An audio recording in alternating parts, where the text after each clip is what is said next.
जनता party बौखलाई हुई है।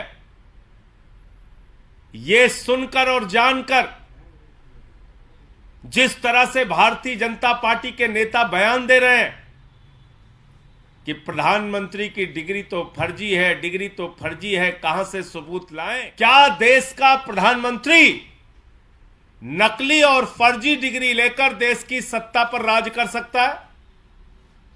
क्या देश के प्रधानमंत्री की डिग्री जानने का हक देश के करोड़ों लोगों को नहीं है?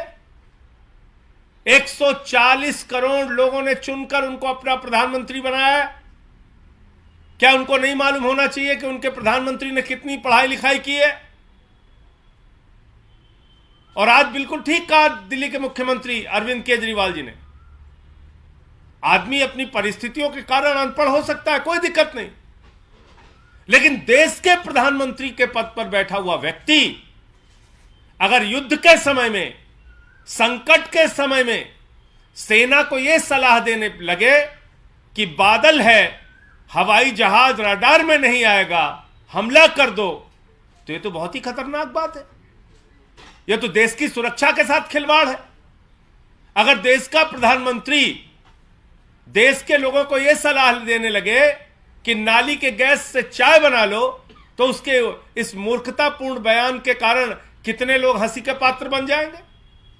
अगर देश के प्रधानमंत्री नोटबंदी जैसे खतरनाक फैसले लेकर देश की अर्थव्यवस्था को चौपट करने लगे, अगर देश के प्रधानमंत्री जीएसटी के कानून को लाकर देश के व्यापार को बर्बाद करने लगे, अगर देश के प्रधानमंत्री तीनों काला कानून किसानों के लिए लाकर कृषि क्षेत्र को बर्बाद करने पर आमादा हो जाए, तो ऐसे में उनकी डिग्री जानना जरूरी है। अगर देश के प्रधानमंत्री अंतर्राष्ट्रीय मंचों पर जाकर कनाडा में A² + B² + होल स्क्वायर, फिर C², फिर पता नहीं क्या क्या बोलते रहते, कहते हैं सिकंदर जब बिहार में आया था तो बिहारियों ने मार के भगाया था, सिकंदर कभी बिहार गया ही नहीं। तो जब इस प्रकार के बयान देश के प्रधानमंत्री के आएंगे तो लोगों के मन में चिंता होती है।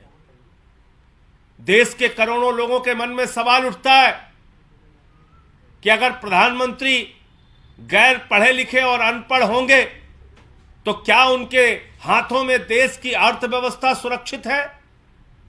क्या उनके हाथों में देश का कृषि क्षेत्र और किसान सुरक्षित है? क्या उनके हाथों में भारत की सेना सुरक्षित है? क्या उनके हाथों में देश के नौजवानों का भविष्य सुरक्षित है? क्या इस देश के लोगों को व्यापार करने में राहत मिलेगी और महंगाई से राहत मिलेगी या नहीं मिलेगी? ये सारे सवाल देश के करोड़ों लोगों के मन में उठ रहे हैं।